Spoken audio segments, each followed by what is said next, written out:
Kuri iyi si aba ni bo bantu bakundanye ivumbi rigatumuka. Uwabitambikaga wese yahuraga n'ibibazo bikomeye kuko bakundanaga urukundo nyakuri, umwe yaraburaga undi akaba yanapfa. Inkuru ya mbere yashenguye benshi. Tugiye kubagezaho inkuru 8 z'urukundo zamenyekanye cyane mu mateka y'isi. Kuva isi yaremwa hagiye habaho inkuru nyinshi z'urukundo, zimwe zikarangira neza izindi zikarangira batandukanye, umwe acukwe n'undi ukwe. Na n'ubu biracyariho, aho ujya kumva ukumva abantu bamaranye amezi make cyangwa menshi, bakamarana umwaka cyangwa 2 cyangwa irenga, ngo batandukanye kubera impamvu nyinshi zitandukanye. Hari abadatinya kuvuga ko nta rukundo nyakuri rukibaho, ngo urukundo rwari urwa kera. Rero hari inkuru 8 z'urukundo, aho abantu bagiye bakundana urukundo nyakuri, ndetse umwe yabura undi akaba yanahitamo kwipfira. Tugiye kubagezaho izi nkuru 8, ndetse turongeraho n'indi nkuru y'abasazi 2 bakundaniye ku muhanda. Tudatinze, reka dutangirire kuri iyo nkuru y'abasazi 2 bakundaniye ku muhanda, ubundi tubone kubagezaho inkuru 8 z'urukundo zabayeho mu mateka y'isi, inkuru zisekeje. Inkuru y'abasazi 2 bakundaniye ku muhanda ni inkuru yazanywe n'uwitwa Olad Olakitan wo muri Nigeria, avuga ko yakozwe ku mutima n'urukundo rw'aba bantu 2 barwaye mu mutwe, ariko bakaba barakundanye imyaka irenga 20 nta gutandukana. Aba barwayi bo mu mutwe, umwe yitwa Cynthia ndetse n'umugabo we Samad. Abo bombi bakaba barabanye mu myaka 20 ishize, ndetse bakaba bamaze no kubyarana abana 3. Bivugwa ko mbere yo kurwara mu mutwe, uyu mugabo Samad yari asanzwe ari umuntu muzima ndetse azi ubwenge cyane, kuko yarangije kaminuza yo muri Nigeria mu ishami ry'ubugenge physics. Buri wese ngo yishimiraga ubuhanga bw'uyu musore. Nubwo yarwaye mu mutwe, n'ubu arangaza abatari bake kuko azi kubyina cyane. Abo barwayi bo mu mutwe bivugwa ko bahuye ndetse batangira gukundana, biyemeza kuba ahantu hamwe nk'abandi bantu basanzwe. Ngo hari igihe bagiranaga amakimbirane ariko bakayikemurira. Uwo mubano watumye babyara umwana wa mbere, uwa kabiri ndetse n'uwa gatatu. Barabanye nk'umugabo n'umugore gusa mu myaka bamaranye, batunzwe n'amafaranga bahabwaga n'abagira neza. Babanye neza ndetse bagaragaza urukundo bafitanye, kuko bakundaga kugaragara mu muhanda basomana, bishimye n'ibindi. Iyo ni inkuru rero y'abarwayi bo mu mutwe 2 twari tugiye kubagezaho. Tugiye kubagezaho izindi nkuru 8 zabayeho mu mateka y'isi, aho abantu 2 bakundanye ivumbi rigatumuka. Reka duhere ku nkuru ya 8 ya Odiso na Penelope. Aba bakunzi nabo n'abo mu gihugu cy'Ubugiriki. Bavuga ko ari bamwe mu bantu bake basobanukiwe n'ibyo kwitanga mu rukundo. Nyuma y'igihe batandukanye bamaze imyaka 20 kugira ngo bongere kubonana, intambara yabaye mu gihugu cyabo yatumye Odiso atandukana na Penelope nyuma y'ubukwe bwabo. Nubwo yari afite ibyiringiro bike ko yakongera kubona umugabo we, Penelope ntibyamubujije kubenga abahungu bagera ku 108 bose bashakaga ko bashyingiranwa nawe ngo bamwibagize umugabo we Odiso. Ku rundi ruhande, Odiso nawe aho yari ari yumvaga nta wundi yashaka. Inkuru ya 7 ni inkuru ya Napoleon na Josephine. Ku myaka 26, Napoleon yarongoye umukobwa witwa Josephine ku nyungu ze, kuko yabonaga ko uyu mugore afite imitungo azamukiza. Ariko uko bagiye babana baje gukundana cyane. Nyamara mu rukundo rwabo ntibabaye indahemuka, kuko batacanaga inyuma cyane ngo bajye gushaka abandi. Gusa byigeze kubaho rimwe na rimwe, umwe aca undi inyuma. Babikoze igihe gito, ariko kubera urukundo bakundanaga ndetse banubahana, byatumaga bakomeza kubana, ntawabenze undi kuko umwe yamuciye inyuma.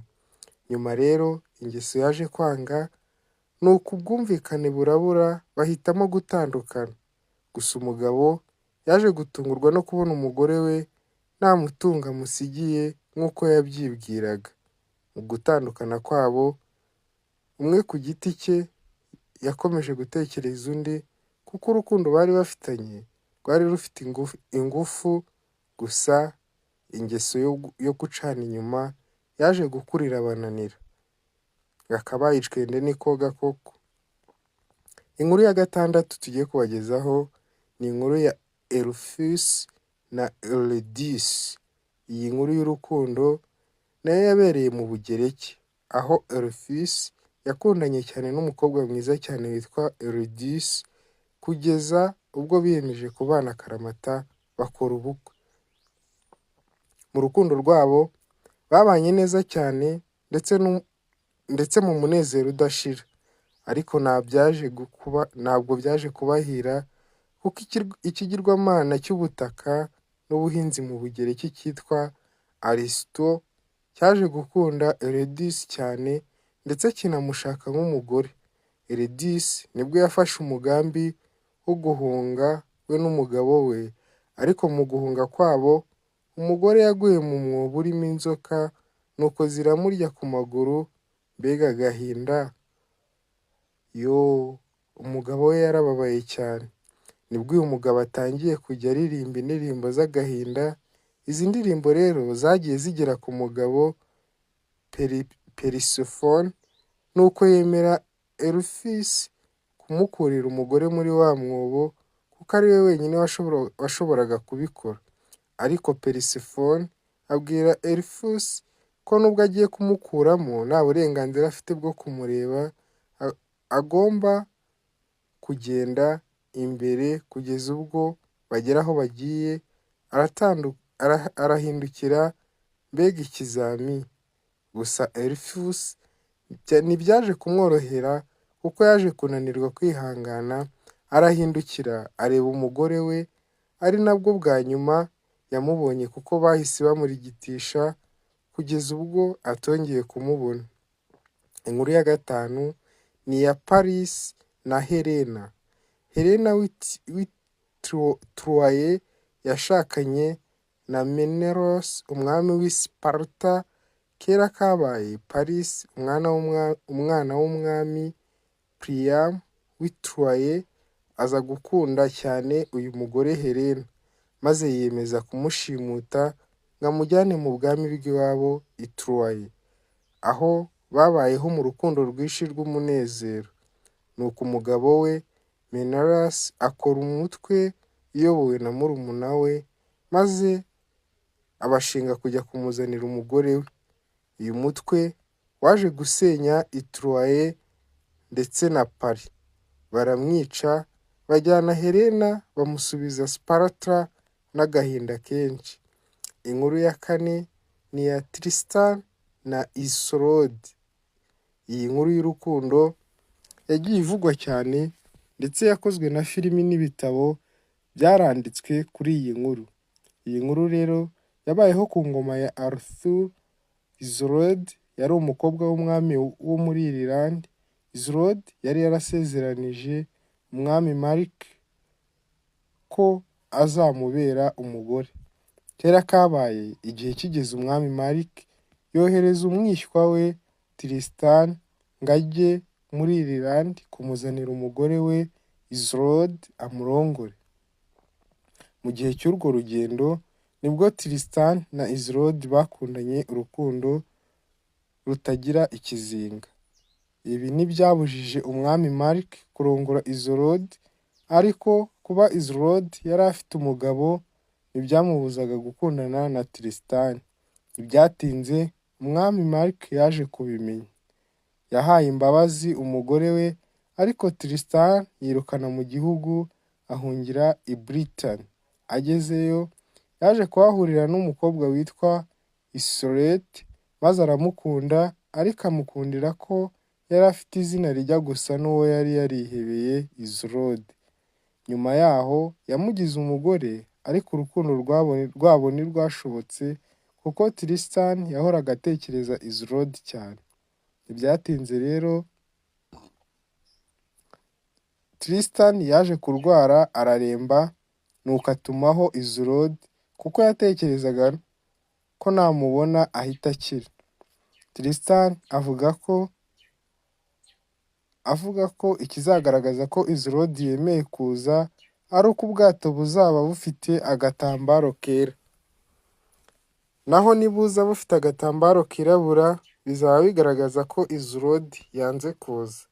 Kera kabaye rero, ubwato bwaje bufite agatambaro kera.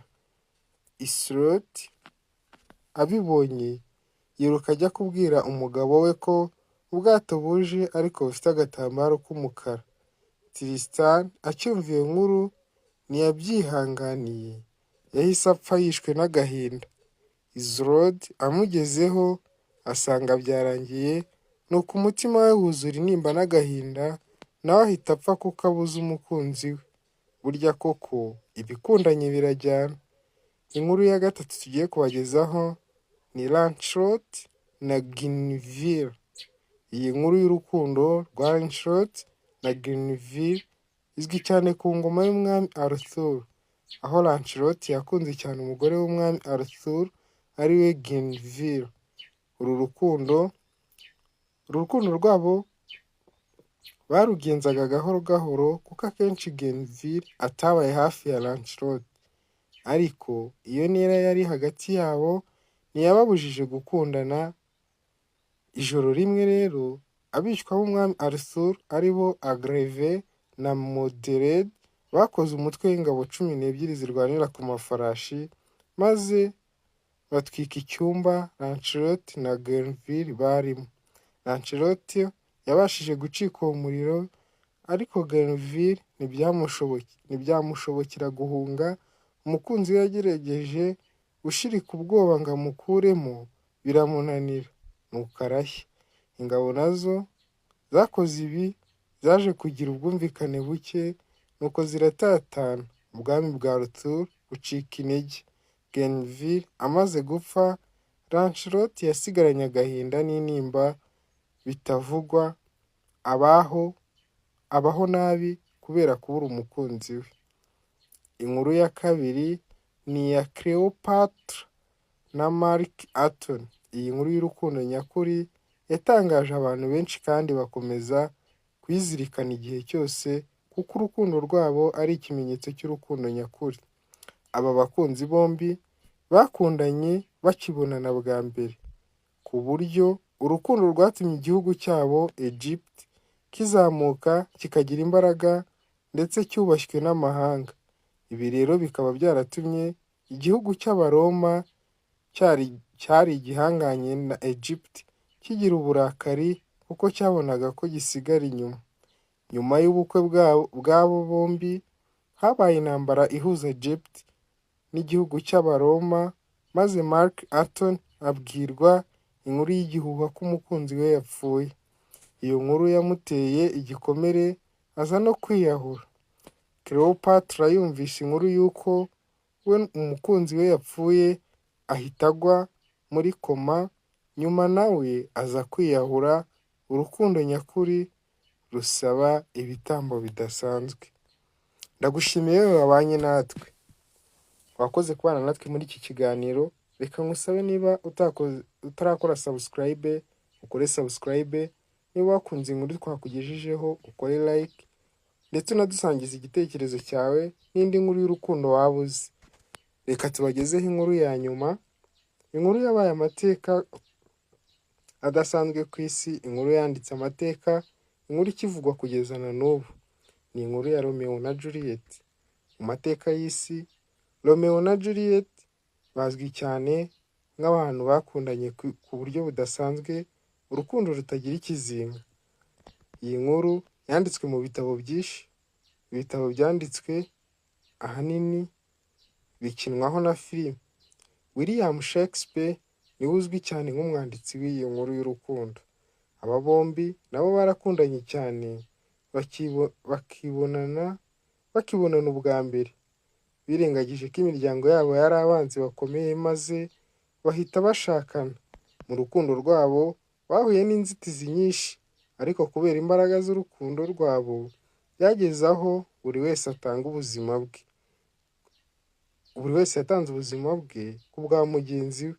Uru rupfu rwabo rwatumye imiryango ya bombi yiyunga, maze biyemeza gushyiraho sitati y'urukundo rw'abana babo. Kwemera gutanga ubuzima kubw'umukunzi wawe nicyo kimenyetso cy'urukundo nyakuri. Niba wakunze iyi nkuru ubitubwire muri comment, ndetse iyo ushaka ko tuzakugezaho mu buryo burambuye uyandike muri comment, natwe tuzayikuramburira. Wakoze kubana natwe, ndagushimiye. Wibuke gukora subscribe, share ndetse uduhe n'igitekerezo cyawe.